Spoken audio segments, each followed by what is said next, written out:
Welcome back to the channel. I'm James Salvatore, and today I want to give you a little bit of an ownership update on my 2018 C300 Coupe.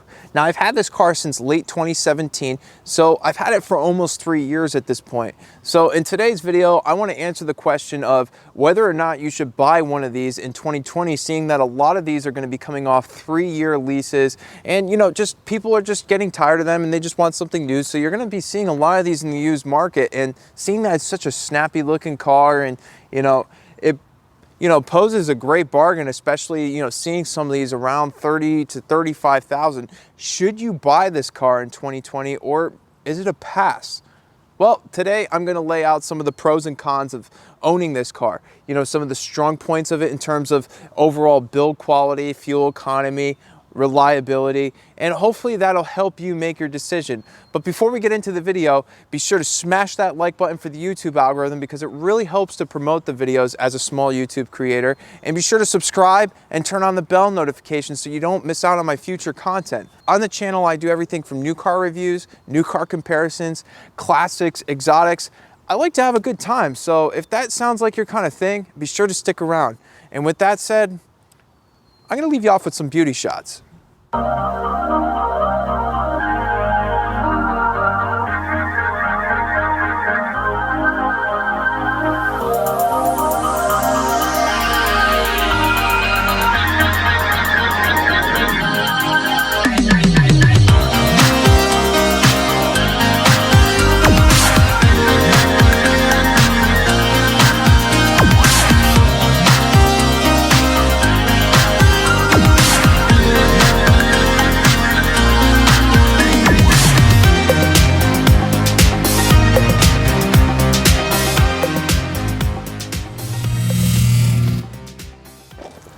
All right, let's get right into it. So first, let's start off with reliability, because some of you, when you think of the Mercedes brand, definitely probably think about reliability being an issue. And I've had some Mercedes-Benzes that were absolutely terrible when it came to reliability. I mean, they were in the shop literally every 2 months.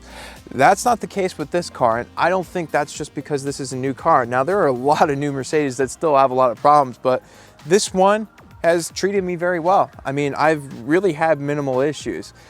The biggest issues I've had with this car come into play with build quality, in particular on the interior. Now, I haven't had anything in this car that's ever left me walking. You know what I mean? I've had a little Mercedes where I've literally been stuck somewhere and you had to send the flatbed out there. This, none of that. It's just been minor little things. Like say for instance, a month after I bought this car, the headliner started rattling atrociously. I wish I had a recording of it, but it was just really annoying. And it took me going back to multiple dealerships about a total of 5 times to get this resolved. Finally, they actually just put a completely new headliner in my car. They kept on trying to take it down and change the clips and whatnot, but they couldn't solve it, and it was annoying. And you shouldn't have to deal with that on a new car. I mean, that's a lot of time, considering, going back and forth. And if you had to do that out of warranty, I'm sure it would cost you an arm and a leg. The next thing that I ran into that really annoyed me was the speaker system. I have the upgraded Burmester stereo system in this car, and it sounds amazing. I really like it. And I think for, the price point of this car, I think they've put a really, really good system in this car. The bass is nice and deep, it's nice and clear, and it never clips. Now, about a year and a half into my ownership experience, I started hearing a rattling come from the dash. Now, the bass speakers in this car are located up here in the footwells. It's part of their front bass system where it kind of just travels throughout the car. It's a really nice even bass. Sometimes you have say a subwoofer in one side of the car and the bass isn't equal. In this car, it's equally delivered. It's a really good system, except for it started rattling and it was really annoying. And it took me going back to dealerships about 7 times to get this fixed. One dealership even replaced the right side speaker. And finally I got so pissed off I had to call Mercedes corporate, and then they had a specialist actually look at it. And it turns out that one of the air vents was actually rattling underneath the dashboard. It's just one of those things, you might say, oh, you're being picky, but you don't understand how much that was rattling. I mean, if you played any electronic or you know, hip hop or anything, that thing was rattling obnoxiously. And those are some things that I would definitely recommend that you check out when you're going to buy one of these cars. Take it for a spin, you know, take it into a driveway where the body flexes, because it's actually a common problem to have the headliner rattle. And the speaker system, I don't think that's as much as a common problem, but definitely play some hip hop, because if that is rattling and you had to resolve that out of warranty, it's going to cost you a lot of money because of the amount of labor that goes into determining and diagnosing these problems. Meanwhile, they're just simple build quality problems. A $64,000 car should not have those types of issues, because you could get a Toyota Camry that doesn't rattle. You know what I mean? Like, come on, Mercedes. Are issues like that the end of the world? No, but I feel like it's important to explain these things in a video where I'm talking about an ownership experience, because these are things that you only experience as you live with a car like this. But other than that, it's been pretty smooth sailing with this car. I mean, I haven't had any other issues. I mean, keep in mind, those were very minor issues. They were just annoyances. And, you know, the reason why I stress those is because when you're spending this kind of money on a car, you don't want to be dealing with stuff like that. You bought the more expensive car so that you could have an effortless, worry-free experience. But next, let's move on to practicality. Overall, when it comes to practicality, I mean, this car strikes a pretty good balance, because, you know, you get the good looks with the coupe design, and you get the all-wheel drive, which really works well year-round, especially if you get snow tires. I've driven this car in blizzards. I've driven this car in whatever. I don't stay home because it's snowing out or something. I will literally take this thing out into the middle of the worst storms and be absolutely fine. It does it like a champ. You can pretty much get anywhere you need to. But I will say, in terms of like actually fitting people in this car is more of a two-person car. I mean, you could fit people in the back, and over the years when I've needed to fit people in the back, I could, but everybody's super cramped. It doesn't have the same room in the back seat that the four-door does. Now let's go for a ride and talk about how this thing drives. What you could expect from this car, especially a car with the AMG line suspension, is a nice balanced ride. It's very comfortable, but it has very minimal body roll depending on what tires you use. And hence the key is what tires you use, because say for instance, right now I'm on snow tires. So you would expect a little bit more body motion than when you have high performance summer tires. But I have noticed a difference between using run flat tires and non-run flat tires. I've had both, and this car handles significantly better without the run flat tires, I noticed. I don't know why that is, but it is what it is. You could definitely expect some decent fuel economy out of this thing. On average, when I'm driving conservatively, I see about 20 to 22 miles per gallon. Now, a lot of you might be thinking, oh, I'm gonna get a 4-cylinder for really good gas mileage. I mean, 22 miles per gallon on average is okay, but it's not remarkable fuel economy. Some of you may think for a 4-cylinder, like, you know, like, shouldn't it be like 30 miles per gallon? And the answer is to that is, you know, it advertises, you know, high 20s, but you just never really see that, except for if you're going on long distance trips and whatnot. If you're looking at this car from more of a performance driving standpoint, where this car really shines is the handling and the braking. Acceleration is okay. It's definitely, in my opinion, one of the weak points of the car. Just, it doesn't sound that good, and it's okay. It's not like super slow or anything, but it's nothing that you're gonna be like, you know, really like excited to go through the gears on. I mean, it has the newer 9-speed transmission, you know, because in 2018 they transitioned from the older 7-speed to the 9-speed, and that really transformed this car. I actually drove a C-Class prior to this transmission, and it was really just a completely different car. You know, it makes use of the power it has really well with this transmission. It's just that if you're an enthusiast thinking that you can get by with this, trust me, you'll definitely still be wanting for more. I think where the sweet spot is definitely the C43, because, you know, you have the kind of speed and performance that you get with the C63, but still with all-wheel drive, and you get everything else. And on the used market, there isn't a huge difference between the C63 and the C300. You'll be spending a little bit more, but if you're an enthusiast, you'll definitely appreciate having that V6 under the hood. It makes all the difference. I've driven one before, and it just It feels like where the C-Class Coupe needs to be at. Now, if you're somebody who doesn't care about performance driving, you just want something that looks awesome and gives you a really nice, luxurious experience, this car really checks all those boxes. You don't really need to look anywhere else. I mean, this is an awesome car.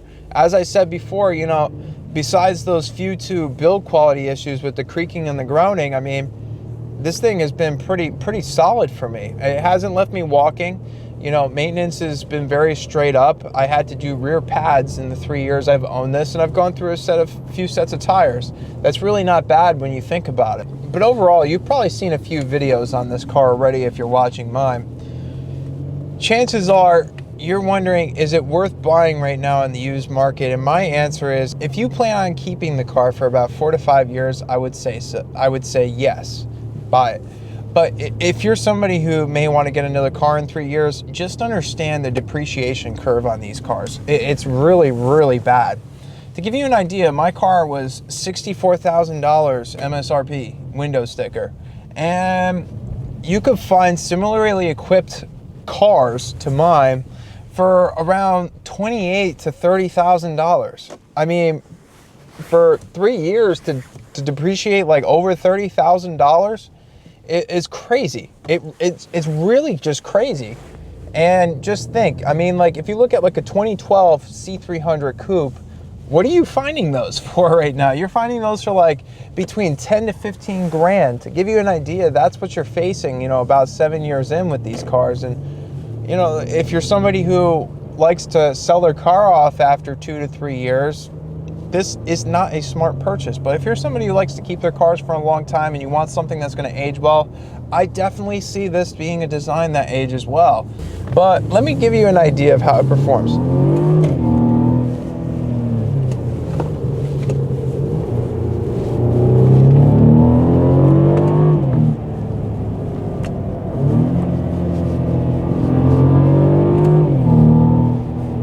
As you can see, I mean, when you want to get on it, I mean, you could have a good amount of fun. I mean, you could really throw it around turns. And keep in mind, I have snow tires on right now, so I can't go too hard, but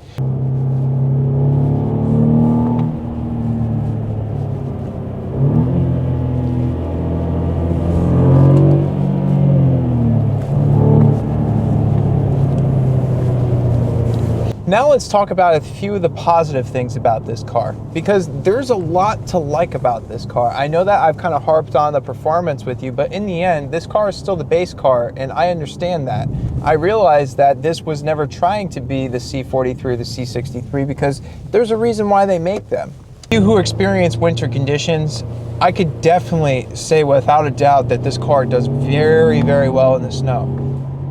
I've driven this in pretty much any kind of snowstorm, severe snowstorms, light snowstorms, and I have never had a problem, but you definitely do need the winter tires. The winter tires are night and day, guys. Having all seasons on this car simply is not enough. It just isn't enough. With all seasons, this car is all over the road. You kind of like feel like the car's gonna kind of get stuck on hills and whatnot. But one tip I'll give you is if you actually have one of these already, or you just got one or something, I recommend if you're gonna drive in the snow, make sure you always have sport mode on. And the reason for that is this car in comfort mode starts off in second gear and it kind of like lets out a clutch or whatever.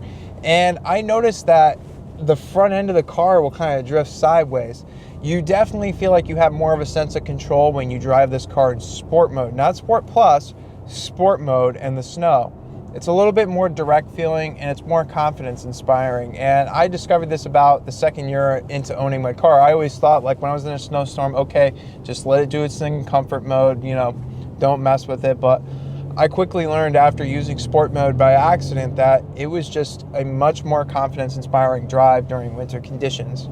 The next thing that I enjoy about this car is the stereo system.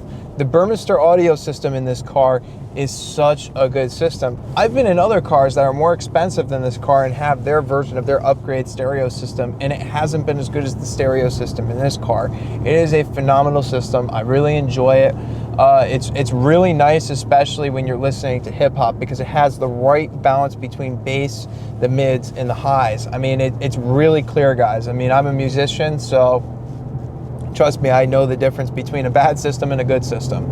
I mean, also my third favorite thing is, you know, having the freedom to have a car that looks this good and have it be my daily driver. I mean, I drive this year round without even thinking about it. Rain, shine, snow, whatever. I take this car out. It never makes me feel limited. Whereas, you know, if I was driving a sports car here in Connecticut, I would be limited. When I drove my SL, you know, I was still taking out in snowstorms. I'd be that guy, but, you know, it